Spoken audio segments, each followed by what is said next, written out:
उषा किरण अत्राम यांची बाजा ही कथा आज आपण प्रत्यक्ष पाहूयात. बाजा लक्ष्मीचं लग्न होऊन 12 वर्ष झाली होती आणि त्यांना 4 मुलं होती. त्यांचा मुलगा पेंटा 10 वर्षाचा असतानाच बाजाचा खून होतो आणि बाजा हा जन्मताच मुका असतो. त्याचे मायबाप म्हणजे बाजाचे आई वडील ताणा आणि सोना हे रामय्या सावकाराकडे बिगारी म्हणून काम करत होते. ताणा बाजाचा बाप होता आणि 10 वर्षाचा असतानाच मायबाप रामय्याकडे त्या ठिकाणी काम करत होते. कारण वडील आणि आई दोन्हीही वेठबिगारीचं काम करत होतं, म्हणून संपूर्ण आयुष्य बाजाच्या वडिलांचं म्हणजे ताणाचं वेठबिगारीमध्ये गेलं. म्हणजे त्याच्या कुटुंबातील त्याची माय बहीण भावंड सारीच काय करत होते तर वेठबिगारीचं काम करत होते. आणि हे करता करता त्यांचं संपूर्ण आयुष्य गेलं, परंतु सावकाराचं कर्ज काही त्यांना फेडता आलं नाही. आणि हे कर्जाचे पाश जे आहेत हे फाशासारखे त्यांच्या गळ्यात अडकत होते आणि त्या कर्जाच्या फाशामुळे बाजा गुरासारखा वेठबिगारी करत होता. आणि त्याची बायको लक्ष्मीसुद्धा संपूर्ण वेळ सकाळपासून रात्रीपर्यंत सावकाराकडे काम करायची, तरीही कर्जाची परतफेड होत नव्हती. आणि ते कर्ज फेडीची जी चिंता आहे ही चिंता त्या दोघांनाही सतावत होती. बाजा मुका होता, त्याला बोलता येत नव्हतं आणि सावकार त्याला शेतात जे काही काम सांगत होता ते काम त्या ठिकाणी बैलासारखं काम त्याच्याकडनं करून घेत होता.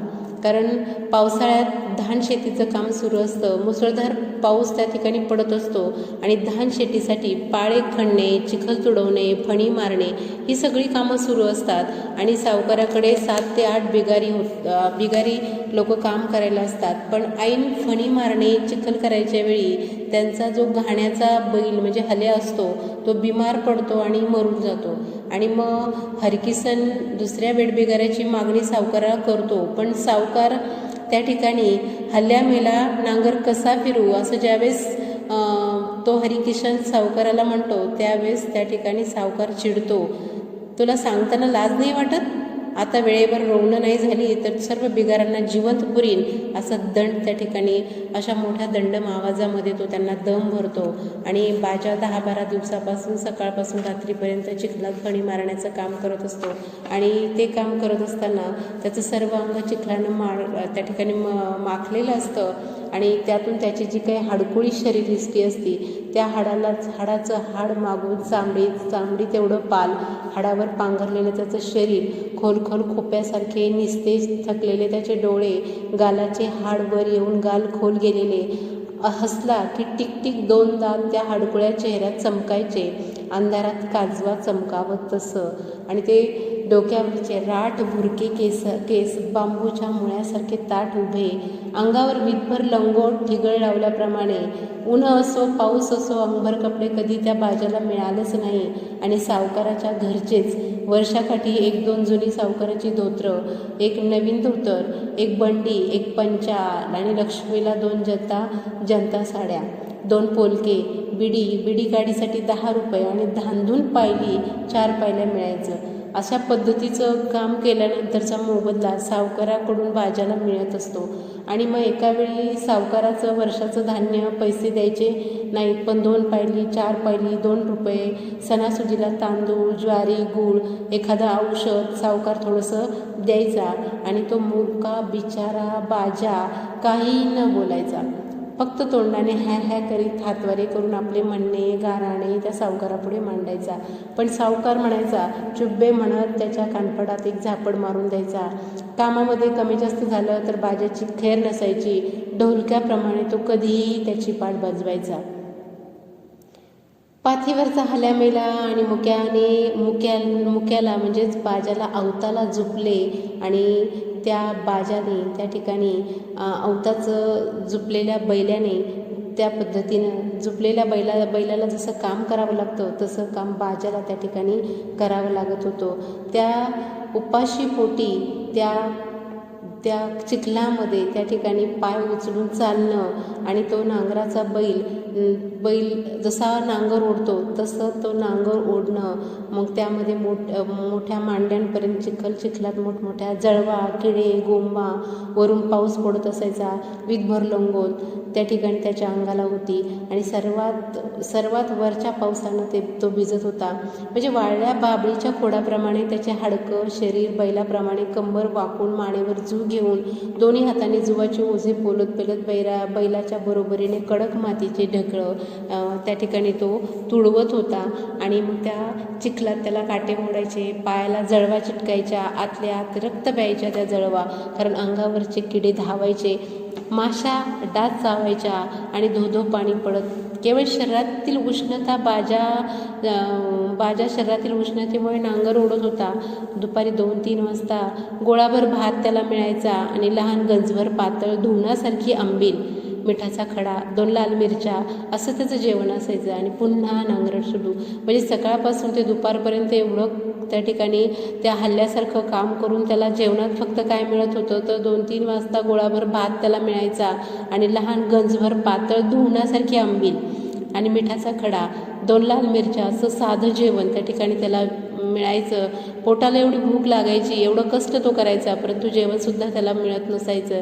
संध्याकाळी दिवे लागण झाली तर मानेवरचं झू खाली यायचं आणि मुका, बाजा, कंबर, खांदे, मान त्यावेळेस त्या कामाने त्याचं बदूर होऊन जायचं. त्या वेदना त्याला असह्य व्हायच्या. शरीरातल्या थकवा आणि पोटातील भुकेचा काहूर त्याला अस्वस्थ करून टाकायचा. त्याचा तो हडकुळा भुकेला जीव, दिवसभर पाऊस प्यालेलं त्याचं शरीर विश्रांतीसाठी तळमळू लागायचं. तो थरथरू लागायचा. औस सोडून मार्काच्या घरी येताच बैलांना हल्ल्यांना चारा टाकायचं काम त्यालाच करावं लागायचं. पुन्हा दिवे लावणं, खाटा टाकणं, दुकानात तांदूळाची पोते नेणं, दुकानातील तेलाचे पिंपे, गोळाचे पोते कोठी घरात आणून ठेवणं, आलेलं धान्य भरून ठेवणं, असली सगळी कामे तो मुकाट्याने करायचा.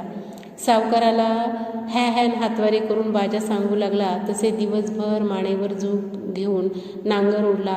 उद्या मला जमणार नाही असं ज्यावेळेस तो सावकाराला म्हणाला त्यावेळेस सावकार त्याच्यावर कुत्र्यासारखा अंगावर धावत आला आणि म्हणाला, काम झालं? काम करायला नेट वाटते? काय ना थकला बे, एवढं माझं कर्ज तुझ्या बापाने खंडवलं नाही आणि तू आता कामचोर मजूरपणा करतोस. बाजारात नेऊन इकून टाकीन, चुपचाप नवा हल्ल्या येईपर्यंत, माझी रवणे होईपर्यंत तूच नांगर ओढायचा, म्हणजे जास्त तोंड चालवशील तर चापकानं फोडून काढील, अशा पद्धतीची धमकी सावकार बाजाला द्यायचा. लक्ष्मीसुद्धा खरकटे भांडे घासता आपल्या नवऱ्याचा जो काही अपमान आहे तो अपमान त्या ठिकाणी ऐकायची आणि त्या ठिकाणी ते दुःख काळजात तसंच साठवून ठेवायची.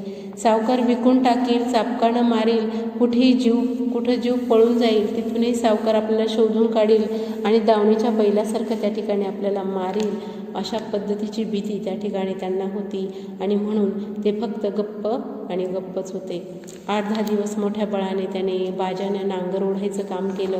नांगर ओढून त्याच्या शरीरात ताप भरला. तापानं फणफणू लागलं आणि म्हणून शरीरात होते नव्हते तेवढं रक्त आटून तो हडकुळा देह सडकाडीसारखा वाळून करपून गेला होता. डोळे खोलखोल डोळ्यासारखे निर्जन आणि निश्चित बुबुळ काय ते आत फिरायचे. थंडी पावसानं त्याची छाती दुखून तो खोकत होता. चालताना त्याचे शरीर झोकांड्या खायचे. त्याचे खोल डोळे गप्प बसून जायचे. डोक्यात वादळ भरल्यासारखं वाटून त्याची भोवती पृथ्वीच फिरत होती असं त्याला वाटायचं. ताप खूप भरला म्हणून संध्याकाळी सावकारानं घरून येताना मालकिनीला गूळ मागितला. तेव्हा 2 बट्टी गूळ, चहाची पूड आणि 2 रुपयाची त्या ठिकाणी ती होती आणि 2 पायली सरीचे तांदूळ, पायलीभर जाडे मीठ 32 रुपये होते. ते 32 रुपये आज एका दिवशीच हिशोब सावकाराने त्या ठिकाणी लिहून ठेवला होता. आणि असं हे जे काही सामान आहे ते सामान घेऊन लक्ष्मी घरी येते. नवरा बायकोला त्या ठिकाणी ज्या खोपटात राहतात त्या खोपटामध्ये पेंटा, चिंगी, मिंगी त्या ठिकाणी जाळ पेटून मायबापाची वाट पाहत असतात. बापाला ताप आलेला असतो, मग त्याला उद्याला कामाला जाऊ देऊ नको अशा पद्धतीने लहानसा पेंटा आईला सांगतो आणि बाप पण ह्या करीत कसनुसे करून बाजा म्हणतो, हातवारी करतो आणि तो म्हणतो की मोठा खरा माणूस आहे तो, मला जावंच लागेल, नाहीतर तो आपल्याला त्या ठिकाणी जी काही धमकी दिलेली आहे ती धमकी पुन्हा बोलून दाखवतो. आणि मुक्का बाजा त्या सगळ्याच्या काही दुःख आहे ते दुःख त्या ठिकाणी सहन करत असतो. आणि सावकारांनी जे काही आपल्याला राबवून घेतलेलं असतं, गुरासारखं राबवून घेतलेलं असतो आणि त्या कष्टाची किंमत ज्या पद्धतीने ठरवली जात नाही आणि ती किंमत न ठरवल्यामुळे कर्जाचा डोंगर असाच वाढत जातो आणि मग या कर्जाच्या डोंगरातून आपण कधीही सुटणार नाही अशा पद्धतीची जी काही भावना आहे ती भावना बाजाची होती. आणि जेव्हा बाजा त्या ठिकाणी त्या पूर्ण वेळ काम केल्यामुळं त्या ठिकाणी त्यांनी आणलेला जो गुळ आहे त्या गुळाचा चहा त्या ठिकाणी लक्ष्मी करते आणि त्याला पाजते. त्यावेळेस त्या ठिकाणी त्याच्या पोटामध्ये थोडंसं बरं वाटतं आणि अंधार पडतो.